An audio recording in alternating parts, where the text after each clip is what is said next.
Welcome to Massive Passive Cash Flow, the podcast that guides professionals to financial prosperity. Join our community and let's start building your wealth. Here's your host, Gary Wilson. Welcome back to the Massive Passive Cash Flow podcast. I'm Gary Wilson, your host, and I'm glad to have you back. We got a great guest today, Vince Shorb, and Vince is an education-based guy, just like myself. Everything that we do, we lead with education. You know the mantra, guys. It's the right education plus the right information plus the right action gives you the right results.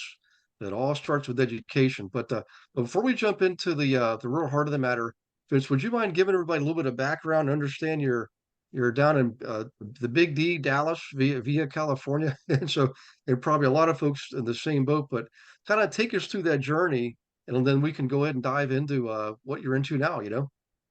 Yeah, Gary, good to be here. Yeah, Dallas is growing quite rapidly, as you know, and I'm a CEO of the National Financial Educators Council. I founded this company 20 years ago, but my first passion in high school was real estate. That was something I was always interested in.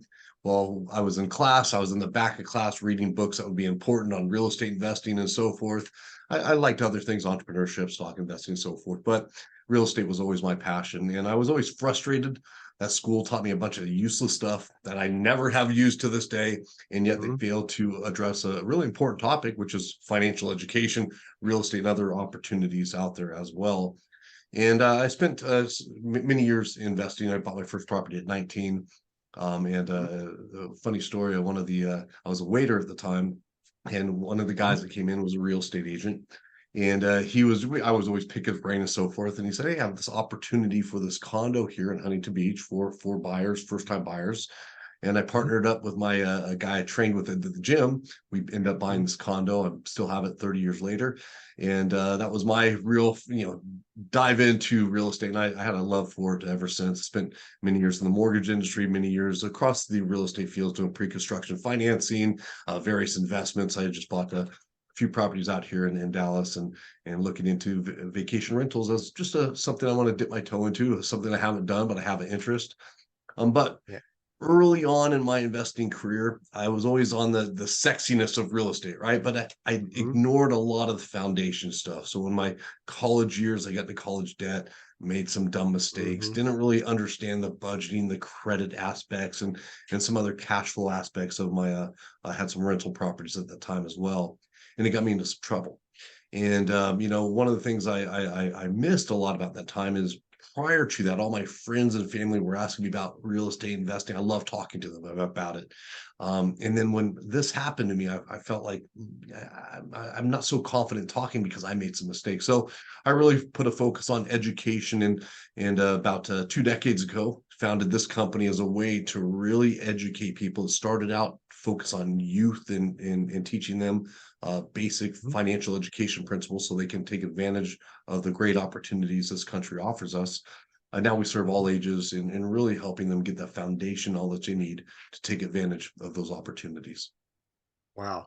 So when you say all ages, and does that literally mean like kids in high school as well as college students and then adults in the professional world? Is that what actually at what age can you start working with people and educating them? 3 years old is about the age we start. Even prior to that, Wow. I always tell parents, hey, kids are sponges. They're picking up things. So if you're, whenever you're doing the bills, if you're fighting, kids are picking this up and sensing it. These little kids are, picking up a lot of information. But at age 3, we can start to teach some basic fundamental lessons. We're not going to teach them credit score or, hey, this is a down payment, or hey, this is what your, debt to income ratio should be to buy a home. We're teaching them the basics, like, hey, getting them in the habit of working to earn money, basic chores, getting them to spend their own money when they're making purchases.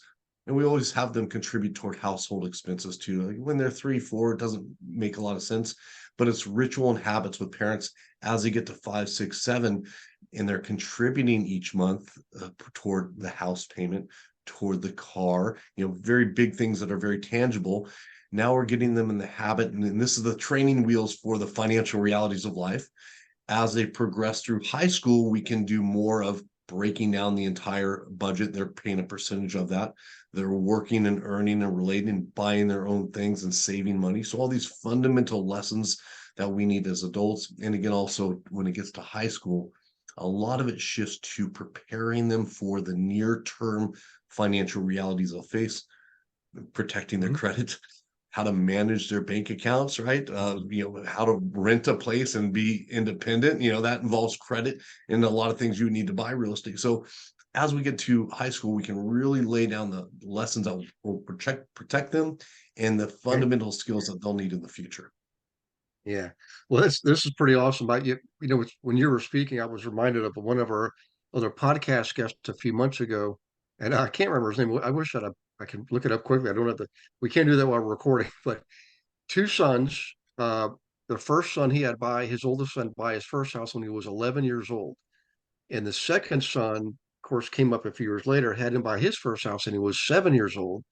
Both children have written books. The older one wrote his first book when he was 16, and teaching other kids about real estate investing.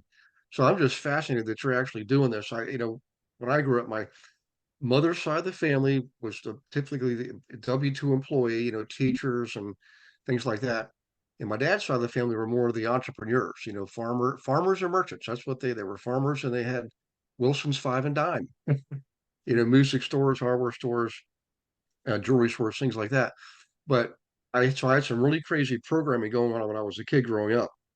But what stuck with me was, as I was growing up, the friends that I had, the ones that seemed to be doing the best and took great vacations and had money, the kids had money and were good with the money, understood it, were the ones who came from the families that had businesses. I'm not saying that people who are W-2 employees don't do this and can't do this.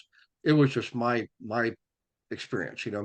So when I grew up, my brother and sister both were regular employees, and I did that for a while. But I was one to break out and say, no, I need to be an entrepreneur. And I've learned a lot as an adult that I wish I had learned as a child. You know, so yeah. So And let's you, touch a little you bit. picked up some great Yeah. habits as a child too. You saw both sides. My parents were, my mom's side was more frugal. My mom and my Hmm. grandfather on her side very frugal. My dad's was more investing in my grandfather on that Hmm. side, very entrepreneurial investing. So I get a good mix of both. And I think it's for risk management purposes. I'm always kind of balancing those two. So I think it was a positive in life. And it sounds like you had a great experience as well growing up. Yeah. We had a great childhood. I mean, we were really, really blessed and got to travel though. I was born in Germany, got to travel Europe and live in different places in the States, North and South and East and West. And I even lived in Canada for a while. So great way to grow up and meet some amazing people from around the world. So, but I want to ask you, if you don't mind, I know we should probably ask more questions and I will, but what I'm really interested in is like content. So with a 3-year-old, is it really more conceptual at that age? Anything you're allowed to share, um, that would be great because I know I can remember when I was a 3-year-old. I can remember not everything, but I can remember certain things like a shirt that I wore or a plane that my grandfather gave me as a birthday gift, and they picnic in the backyard. I can remember those kind of things, but I do remember that we would get, but from my father's parents, the ones who were business owners, we would get rewards like for good grades, and they would give us. It was a quarter, or 50 cents, not much, but it meant something. And I remember clearly determining the difference between a penny, a nickel, a dime, and a quarter. And I would store them that way in my little box. And I probably still have some of those today, by the way. But is Great. that the That's kind of awesome. thing like what can a 3-year-old conceive of, I guess is what I'm getting at. So, basic things like numeracy, understanding coins, understanding dollars. But I think a more important thing is understanding the value of that at a young age. So it's not just, it's something you hold valuable. I mean, we're not going to teach them credit, but we can teach them a lesson where, hey, if they borrow something, they need to return it back on time and in the same condition. So it's a fundamental principle. So it's basically, the basic fundamental building blocks that we're trying to establish. I think work ethic's good to establish early. Again, 3 is pushing it, right? But as they get to 4, 5, 6, now we can really get into some meat of those. And they understand, hey, this is a house. They understand things that they want, right? So a simple lesson we can teach kids is helping them to build up their ability to not purchase something right now and save for later. So instead of when a kid throws a tantrum at a store, we're having them spend their own money and considering their own purchases. So if, hey, they want this bike, but they see this teddy bear and they've earned, say, $10, say, okay, you can buy this teddy bear, but don't you want that bike? And having that conversation, right? And kids come in all shapes and sizes, and maybe they want that teddy bear, but they're going to experience the pain of not getting the bike later. So it's what we call project-based learning, where the parents take regular time and attention toward this, like on a monthly basis, where they're going through their budget, paying the bills and so forth. But there's also teachable moments that are very easy for parents. So if you're shopping, you're comparing 2 cans of soup. Why are we picking this one? Well, it's the cost per ounce. So these little fundamental lessons can grow. And even I'm a big believer in having kids meet with professionals. So if they're meeting with a realtor, if they're meeting with a financial advisor, the tax planner, bring the kid in, have them dress as a professional, have them shake hand, look somebody in the eye. I'm always surprised. We did this event where it was for high school students and teaching them how to interview. These kids don't know how to shake hands today. They don't know how to look you in the eye. I think they're so used to the tablet, whatever. So these fundamental lessons we can start to build and develop. So when they are at their first job interview, when they are thinking about purchases later, it can make a big difference in their life. Right. It's more natural. I mean, what you're doing, it's you're helping them you're teaching them value, how, what are their values and how are they applying their values, and not just money too, but how you present themselves. And it's just comes down to habits. They're forming good habits at a young age that are going to serve them well as they get older, and their behavior, how they present themselves and so forth. But is there I want to give an example. I have a friend of mine, Mark Yagi, who I also had on the podcast. He has a couple of hedge funds that he runs, and his father taught him how to invest as a child, and he was starting to buy his own stocks at 11 years old. Right. So he really, like you said, he really learned to value, what money really is. I didn't understand it till my first professional job as a banker. That money really is a commodity. It's just a commodity like gasoline or food. It has value. Its value is exchange value. People use it to exchange.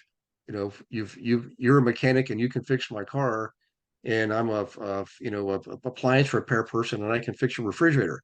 In the old days, it would barter. You fix my car, I'll fix your refrigerator. But the dollar, the currency, the fiat came into play to act as exchange medium. So it has exchange value. Then everything started to change for me, and then understood why do people buy other currencies and things like that. But I want to do step forward. So back to what we were discussing. So now we're into the grade school years, and maybe they're getting to be like 9, 10 years old. Are there certain thresholds where you can introduce more advanced subjects that make sense to these guys, or is it what's the next step in that journey for a child? Yeah. I think financial habits form by age 9, according to Brown University. Others point to age 7. So, and there's a lot of outside influences. We have advertisers, right? That are buy. You need this to look cool. Highly sophisticated ads, mobile phone, computer everywhere. Oh, And yeah. then your statement of currency, right? And there's it's a commodity. And I think the more plasticky, the more numbers on the screen, the less it feels like a commodity. So I think it has this commodity feel is now like the Vegas feel. It's just a chip, right? So Hmm. there's not that value associated with this. So this advertisers has a big influence. They don't really value that money. We have their peers being influencers, all these social media things out there that are showing their nice nights out, their nice dinners. Surprisingly, some of the biggest videos for kids online on YouTube are unboxing videos where they're opening boxes of things that they purchase. So they're called unboxing. For teens, it's called hauling videos. So it's a Right. very, consumer driven world. And I think Mhm. during those ages, it's really important to start to talk about media, understanding media. Hey, what are they trying to convince you of? What are they trying to sell you? What's those things that are pulling on your strings where you Right. want to buy this, or what's turning you off? So I think media education is a part of financial education. And I think really just deepening that whole chore system to where instead of just paying for the house and the car, now they're paying for lights, now they're paying for the other things. And we can make fun Mhm. games out of it too. So hey, if we we can sit down with our kids, hey, here's last year's light bill or electric bill at this time. If we can reduce that by 10% this year or $18, we'll go out for a pizza party. There's some enjoyment out of that, but we're teaching them some fundamental lessons. And I think again, as we get into high school and so forth, it just Yeah. changes, to prep for the real world. Right. And with kids, kids and teens, it's easy. Younger ages, eighth grade and under, it's habit behavior forming. Teens is Okay. preparation for the future. As adults, it gets crazy. We have people, barely making by, people, struggling out there every day. We have people that are doing well and thinking about investing. So as adults, it really goes all over the place how we teach. But at least for kids, there's a basic structure that parents can follow. And we're really encouraging this in schools as well, which is absolute failure as far as teaching personal finance. And I think if parents and schools can team up to teach their kids, we're going to have a bright future in this country. If not, we're going to continue going down the same path of people struggling to get by and never Oh, yeah. realize that American dream. Did you know that you can participate in class every Monday? We call it Monday Night Live, 7 p.m. Eastern, with me and dozens of other investor agents from around the country, in fact, the world. Every Monday, totally free. No selling, no recruiting, just straight up education on anything and everything in real estate. And we have a lot of good guests coming on once or twice a month, bringing in expertise on subjects like how to buy a house with crypto. Okay. How about them apples? What about AI? How's AI affecting our business? How about the metaverse, blockchain processing? We're already using it in title work. So come on to Monday Night Live. Be ready to take notes and ask questions because it's live and engaging, and you get to participate by asking questions and meeting others. So we'll see you there. Go to realestateWithGaryWilson.com. Click on the resource tab, drop down, and you'll see Monday Night Live. And in there, you can see one of the most recent classes. But more importantly, you can register for class as many as you want going up to like the end of the year, I believe. So in any case, do that. We'll see you on Monday Night Live. Look forward to meeting you in person. Take care. Yeah, the level of debt. I mean, that's just different subject. Well, it's related, very much related. You know, I did the math on the national debt, and as of today, unless I did it incorrectly, every living person, outside the womb in the United States automatically has $100,000 price tag on their back because of the national debt. It's just Yeah. insane, you know. And if Yeah. you and I ran our households like that, we'd probably be in federal prison. you know, True. put it Very bluntly, true. So back to the high school kids. This is where like my first job, or actually I was delivering newspapers at 10 years old. When I was 12 years old, I was working for a flower shop, a runner. So I would go around with the old guy in the van that drove, smoking the horrible stogie. So by the end of the day, I was green sick, but I'd run to the house and deliver the flowers and make tips. Then I got a really good job with a produce store, making $2.15 an hour, opening up, during the week before school, closing up at the after school. And that's where I got the money to buy my first car and things like that. But I didn't really play defense. That's the thing. See, I learned how to play offense. I knew how to make money, or I learned how to earn money at that point. I should say, not make money, but earn money. But I didn't really learn defense until I realized, at the end of the month, now I'm paying for gas. I got to help pay for my car insurance. It's like, holy smokes. But do you have curriculum related to that too? Like, okay, now you're going to start playing offense and earning money. Here's how you want to play defense. And you touched on some of it about like if we can lower our utility bills, we're going to reward ourselves for that. That to me is playing defense. Definitely. Yeah. When we look at, personal finance, really the basics, I always Mhm. simplify it. Say it's income, expenses, and the main thing we look at is your ability to save each month, right? That ability, what you're saving each month is an indicator to me of your overall financial health. If we look at it on an annualized basis, right? If somebody's able to save 1 month, not able to save another, save third, that's not a good thing. But if they're able to consistently save, a certain amount or grow over time, I think that's a good thing. I think the offense is definitely the income, gaining skills, gaining experience, being a hard worker, being a dedicated employee or business owner, focus on your profession. Those are skills that we can help kids and teens develop. And as far as the defense goes, hey, it's expense management. Some of the biggest expenses, we look at housing expense, right? So for a lot of people, Yeah. it's, hey, what can I qualify for? Not what can I afford? So I think that's a big one.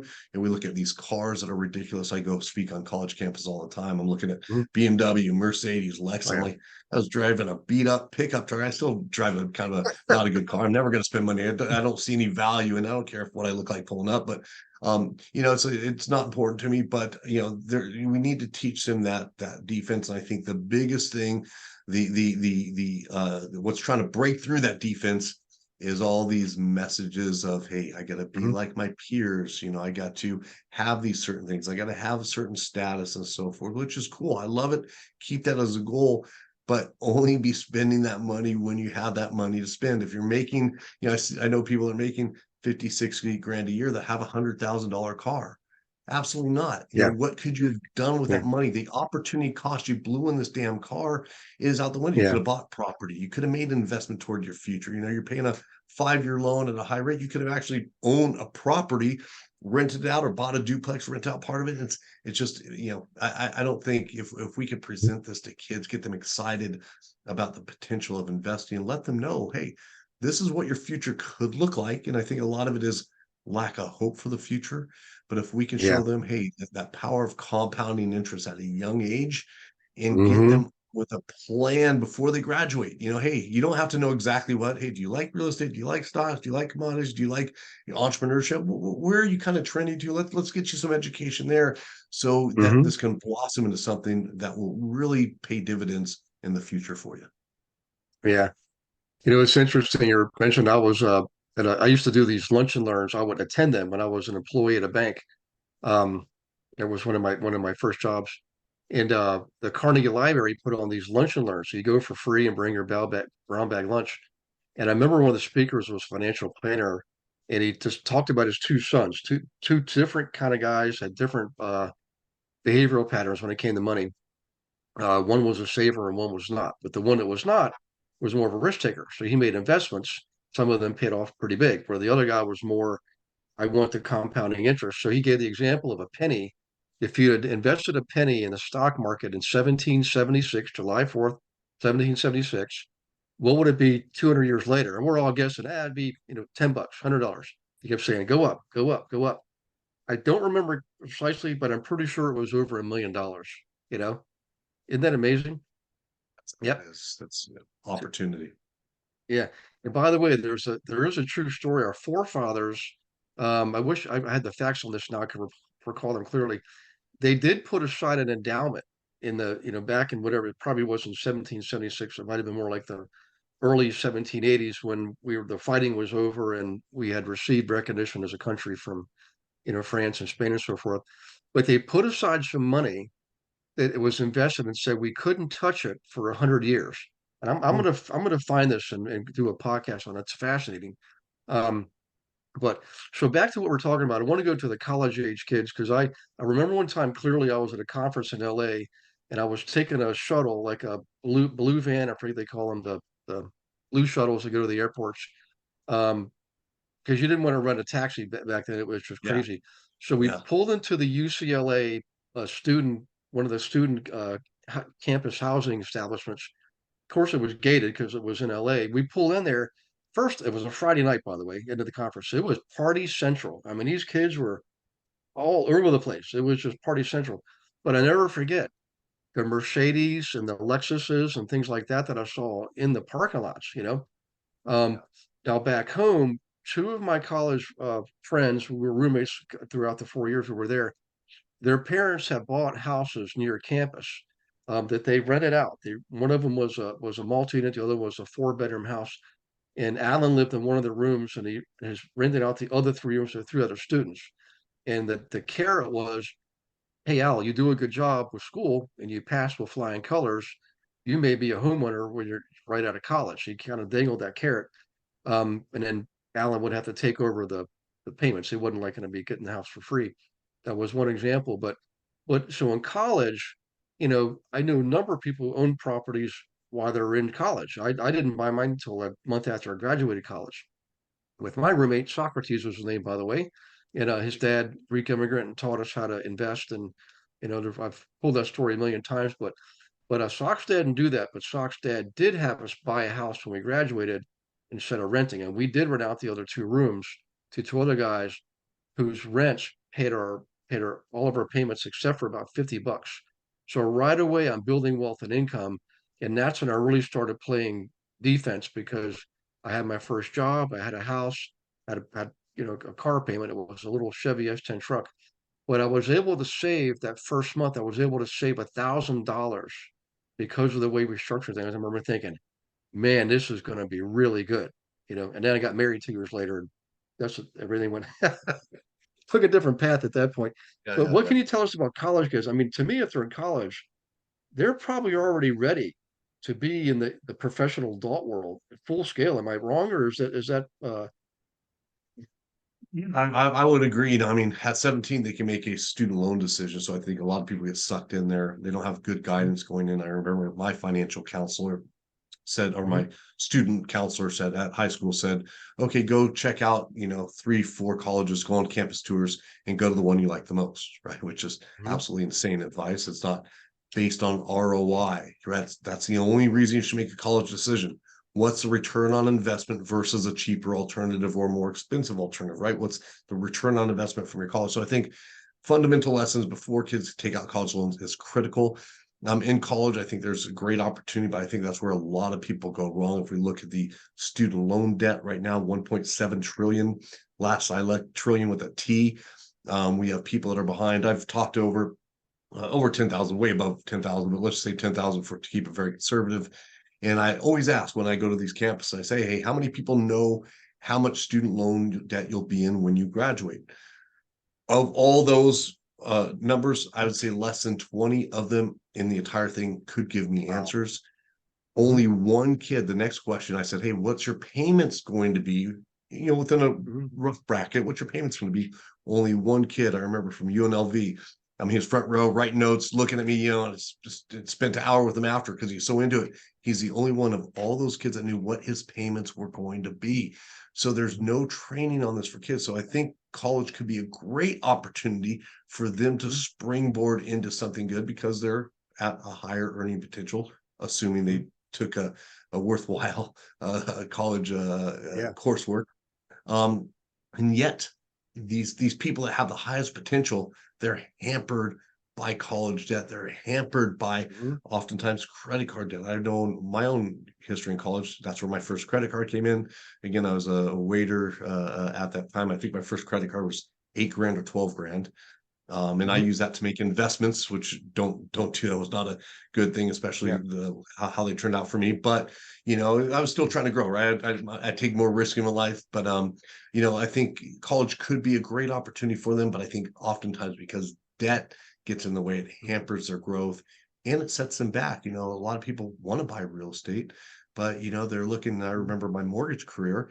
I talk to people, yeah, I want to buy a home. Okay, when next month, next couple mhm, months. Okay, great, pull up their credit, 550 score, 100 grand in credit, student loan debt, 50 grand in credit card debt. I'm like, hey, you got like a 45-year road ahead if you really put a focus on there. So it hampered and killed a lot of dreams. I would love to prepare kids so that when they pick a college, they're picking it based on a return on their investment, working to keep that debt low, understanding the risks of credit cards. So when they do graduate and they get that initial job, they can get into that real estate market, investment market, and so forth, start to grow their money as opposed to use those vital years to pay off debt. yeah. Well, that's awesome. I appreciate you saying that. I'm going to remind everybody. Even though my area of focus has been real estate for a lot of years, I do invest in the stock market, and even now, I'm not advocating cryptocurrency, we do talk about it, but there are certain aspects of it, like the blockchain processing that's been developed, like in kind of conjointly with like Bitcoin, for example. Those blockchains are now being utilized by conventional industries like banking and for example, and investment banking.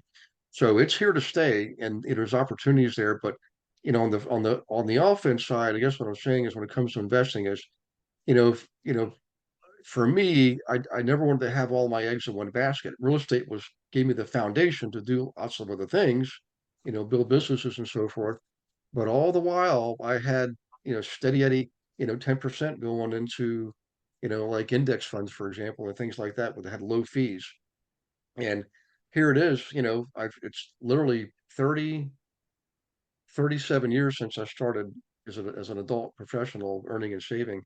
And I'm telling you, I know there's bits and ebbs and flows in the market, obviously 2007, 8, 9, 10, 11, but it's always weathered the storm. It's come back loud and proud and strong. And man, I can emphasize that early, starting early. I mean, my gosh.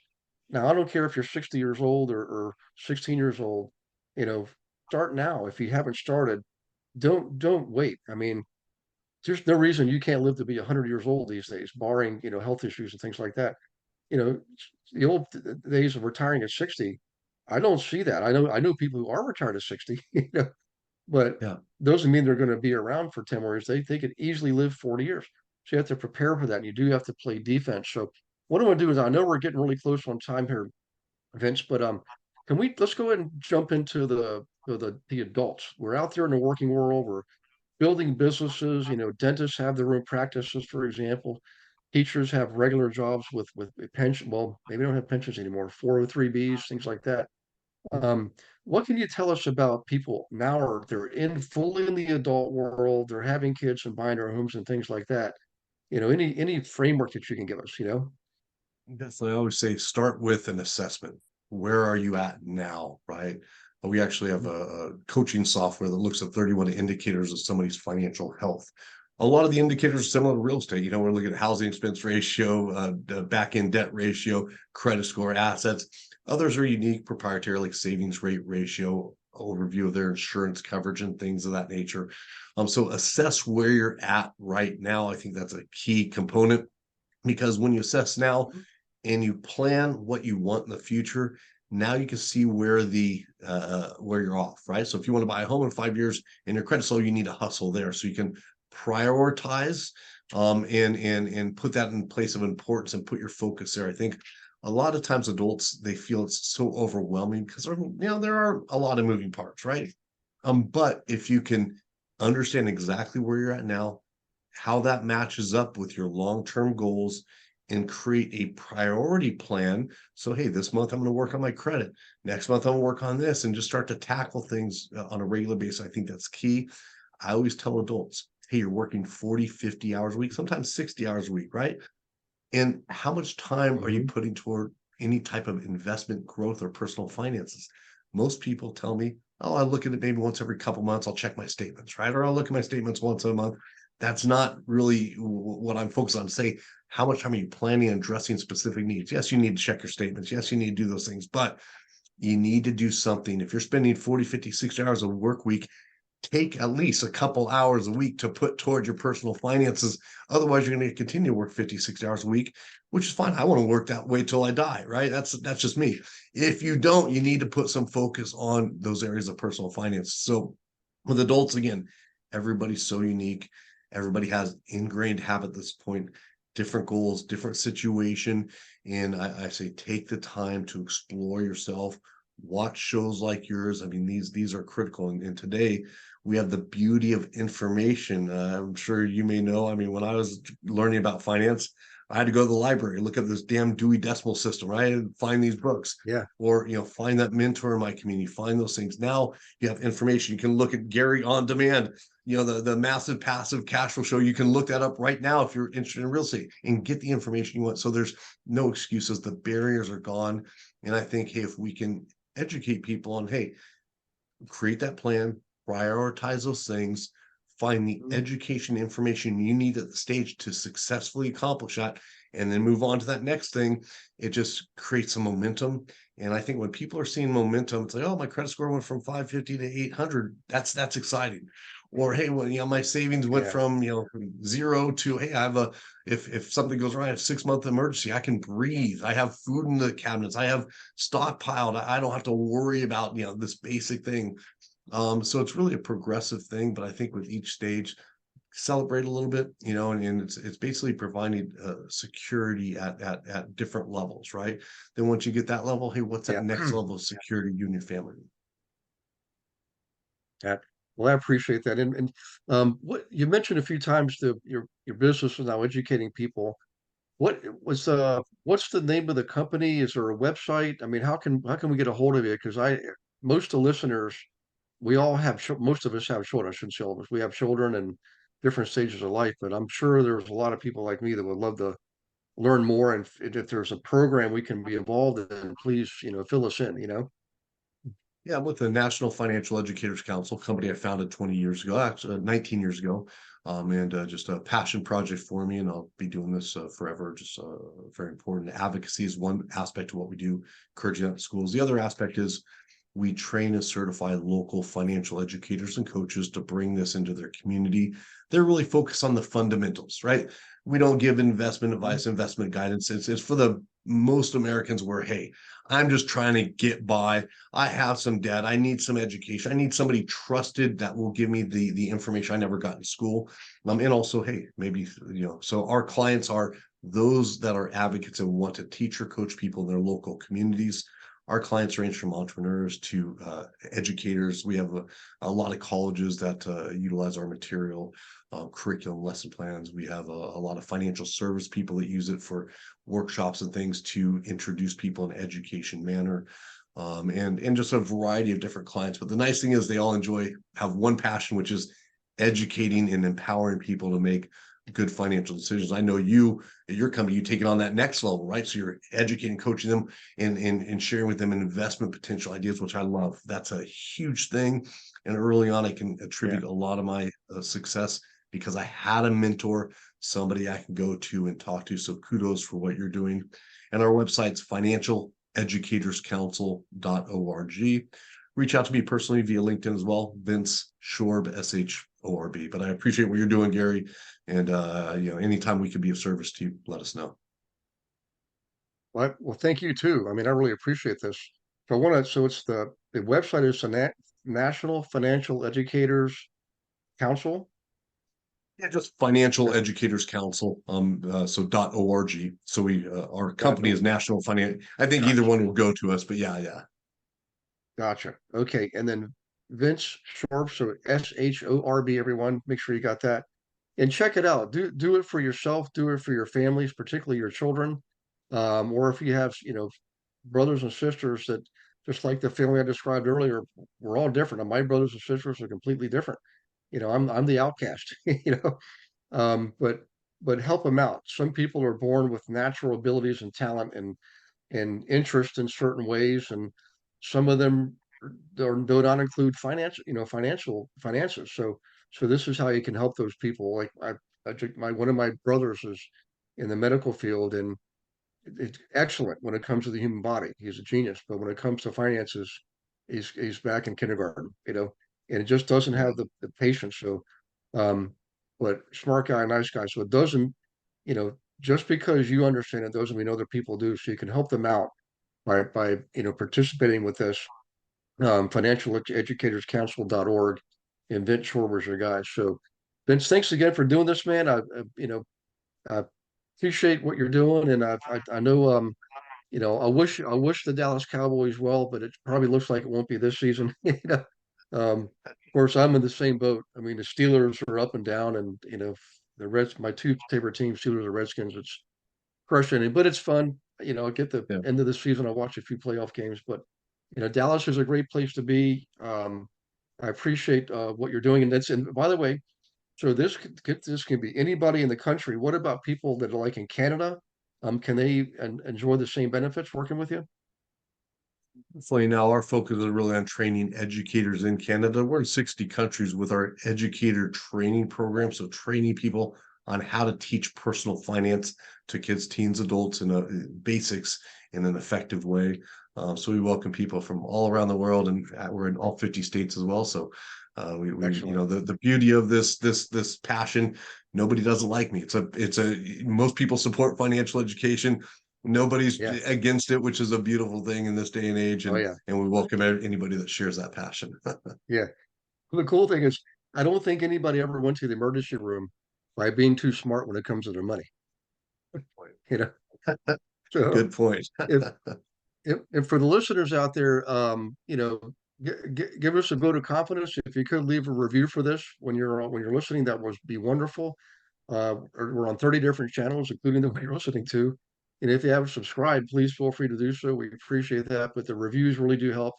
And before you log off the internet, make sure you visit financialeducatorscouncil.org. And then the last thing you do is go to globalinvestoragent.com. And if you are an agent, you can figure out how to make working with real estate investors part of your business model. And if you are an investor, this is where you can find trained agents who know how to work with us investors. So make that part of your business model. But everybody, take care of yourselves. God bless you and your families. And we will see you on the next Massive Passive Cash Flow podcast. Thanks for listening to this episode of Massive Passive Cash Flow. Be sure to go to realestatewithgarywilson.com to join our community and start building wealth today.